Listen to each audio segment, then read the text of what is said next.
Hello, जय हिंद। तो क्या आप सभी ने पावर हाउस का नाम सुना है? जरूर सुना होगा।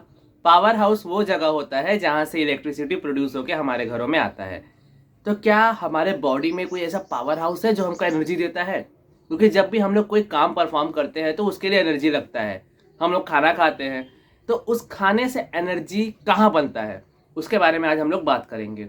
तो हमारे बॉडी में, जो कि एक एक छोटे छोटे फंडामेंटल पार्टिकल सेल से बना हुआ होता है, हर एक सेल में एक छोटा सा सेल ऑर्गेनल प्रेजेंट होता है। उस सेल ऑर्गेनल का नाम है माइटोकॉन्ड्रिया। माइटोकॉन्ड्रिया जो होता है कि मेम्ब्रेन बाउंडेड सेल ऑर्गेनल होता है, जो कि साइटोप्लाज्म में प्रेजेंट होता है। और लगभग हर एक यूकैरियोटिक ऑर्गेनिज्म में ये प्रेजेंट होता है। यूकैरियोटिक और प्रोकैरियोटिक ऑर्गेनिज्म जो होते हैं, इनके बारे में फिर कभी डिस्कस करेंगे। छोटा सा एक हिंट दे देते हैं। तो यूकैरियोटिक ऑर्गेनिज्म जो होते हैं, उनका जो न्यूक्लियर मेम्ब्रेन होता है उससे वो बाउंडेड होते हैं, और प्रोकैरियोटिक में न्यूक्लियर मेम्ब्रेन अब्सेंट होता है।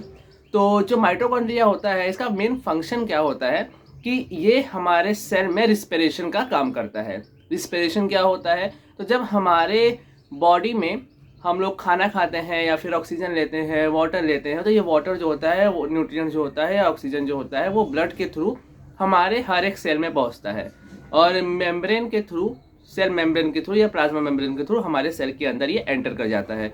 और जब ये सेल के अंदर एंटर करता है तो वहाँ पे इसको मिलता है माइटोकॉन्ड्रिया। माइटोकॉन्ड्रिया जो होता है वो क्या करता है? रिस्पिरेशन करता है। रिस्पिरेशन मतलब कि जितने भी ऑक्सीजन होते हैं, न्यूट्रिएंट्स होते हैं और ऑक्सीजन वाटर होते हैं, उनको आपस में मिला के ये एनर्जी प्रोड्यूस करता है।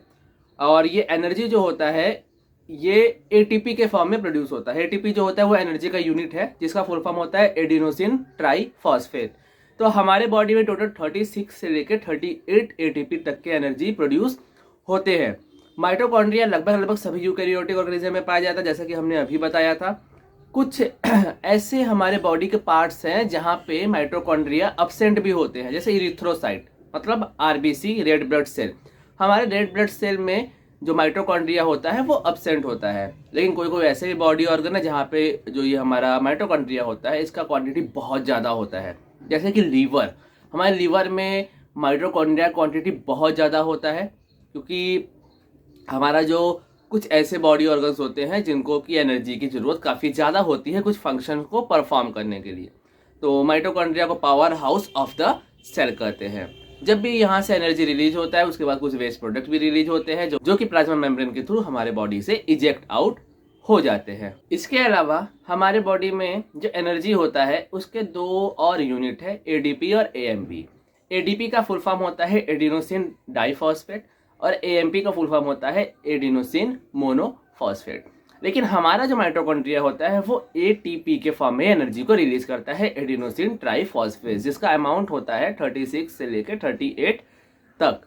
तो ये छोटा सा वीडियो था हमारा powerhouse of the cell के बारे में, माइटोकॉन्ड्रिया के बारे में, जो कि हमारे बॉडी में हर एक सेल में प्रेजेंट होता है। और इसका काम क्या होता है? एनर्जी को रिलीज करना through the process of respiration. Respiration के बारे में फिर कभी डिस्कस करेंगे, क्योंकि रिस्पिरेशन जो है और ब्रीदिंग दो ऐसे कॉन्सेप्ट हैं जिनको कि मैक्सिमम लोगों के अंदर कंफ्यूजन होता है कि क्या रिस्पिरेशन और ब्रीदिंग एक ही चीज़ है या थोड़े अलग अलग टॉपिक है। तो जी हाँ, बिल्कुल दोनों अलग अलग टॉपिक है, और दोनों को हम लोग अलग अलग सेपरेटली नहीं, एक साथ एक वीडियो में कवर करेंगे कि रिस्पिरेशन और ब्रीदिंग में क्या अंतर होता है, क्या असमानता होती है।